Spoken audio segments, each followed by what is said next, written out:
Un livre en rappel de récit est un ouvrage sans texte, illustré, qui offre au lecteur la possibilité de raconter cette histoire en s'appuyant sur les illustrations. Ma proposition n'est pas innovante puisqu'elle s'inscrit dans la continuité du travail de graphistes ou d'artistes comme Varja Lavater, qui dès les années 1960 a conçu de nombreux livres accordéons en utilisant ce principe. Le plus célèbre reste Son petit chaperon rouge. Il se développe en utilisant un système de codification des personnages, des lieux, des objets.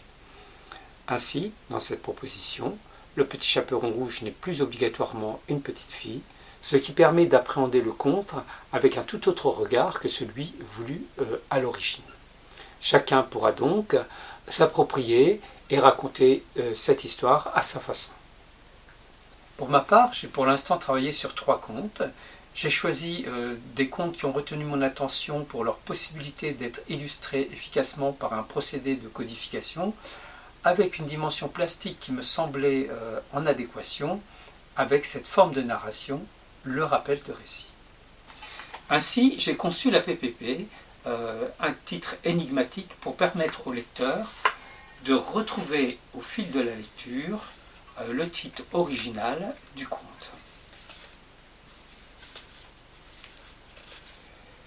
Ce procédé fonctionne très bien avec de jeunes lecteurs et ce livre a une particularité puisque lorsqu'on va le déplier, on va tenter de le mettre à plat, on va s'apercevoir qu'il a une forme ronde qui rappelle le petit pois de l'histoire.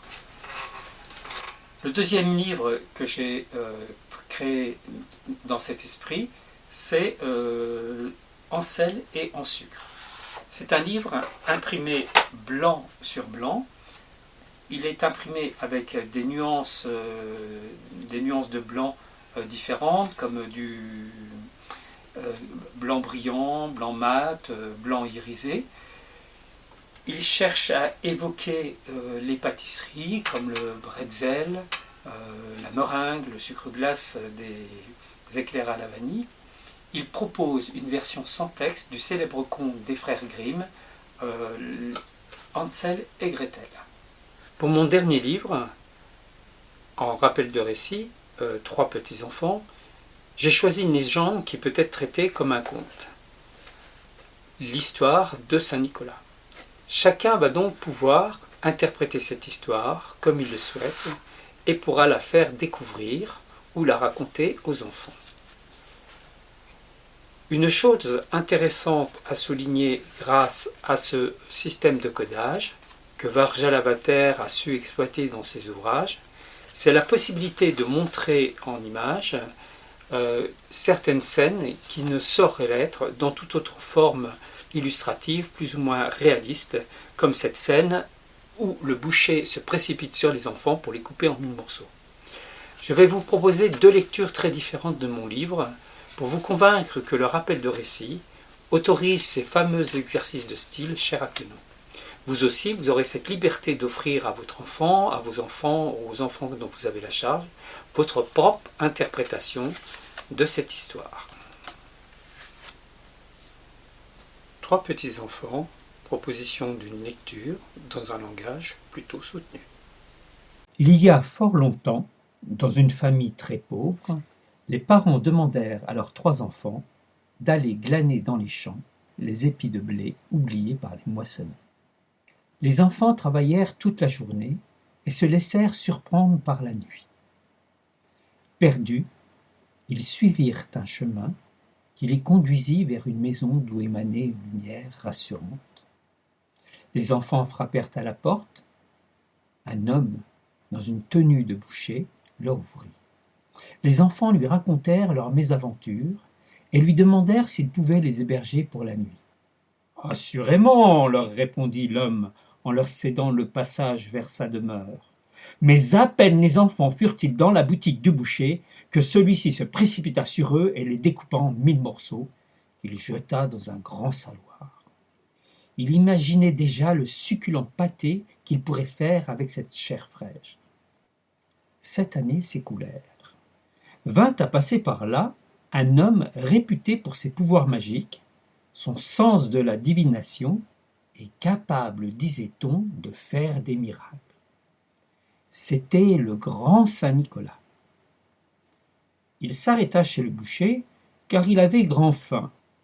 Le boucher, honoré de cette visite, lui offrit ce qu'il avait de meilleur sur son étal. Mais quelle ne fut pas sa surprise lorsque le saint homme exigea qu'il lui donnât de cette chair à pâté qu'il avait préparée 7 années auparavant. Le boucher, surpris et décontenancé, paniqué et vert de peur, prit ses jambes à son cou, et on raconte qu'il court encore. D'un geste magique, saint Nicolas ordonna aux enfants de sortir du saloir. Les 3 petits-enfants se levèrent, comme après une longue sieste, reposés et ne se souvenant pas de ce qui leur était arrivé. Saint Nicolas les reconduisit chez leurs parents, qui ne surent comment remercier le saint homme, heureux qu'ils étaient de retrouver leurs chers petits-enfants. 3 petits-enfants, proposition d'une lecture dans un langage plus courant. Cette histoire s'est passée il y a très longtemps. Les parents de 3 enfants d'une famille très pauvre leur demandent d'aller dans les champs ramasser les épis de blé oubliés par les moissonneurs. Les enfants travaillent toute la journée et sont surpris par la nuit. Dans le noir, ils ne retrouvent pas le chemin de leur maison. Après avoir marché longtemps, ils arrivent enfin devant une maison aux fenêtres éclairées. Ils frappent à la porte. C'est un boucher qui leur ouvre. Ils expliquent qu'ils se sont perdus et qu'ils cherchent un endroit pour passer la nuit. « Entrez chez moi !» leur dit le boucher. Mais très vite, il referme sa porte, se précipite sur les enfants et les découpe pour en faire de la chair à pâté qu'il jette dans un grand saloir. 7 années passent. Un jour, saint Nicolas, de passage, prétend qu'il a faim. Saint Nicolas est alors connu pour accomplir des miracles. Le boucher est très fier d'accueillir ce personnage célèbre chez lui et lui offre alors les plus beaux morceaux de viande de sa boutique. Saint Nicolas refuse et réclame la viande qui est dans le saloir. Le boucher se sent pris au piège et s'enfuit à toute vitesse. Saint Nicolas, levant 2 doigts, ordonne aux 3 petits-enfants de sortir du saloir. Les enfants ont l'impression d'avoir dormi longtemps et suivent saint Nicolas qui les ramène chez eux. Les parents pleurent de joie et remercient saint Nicolas et son âne.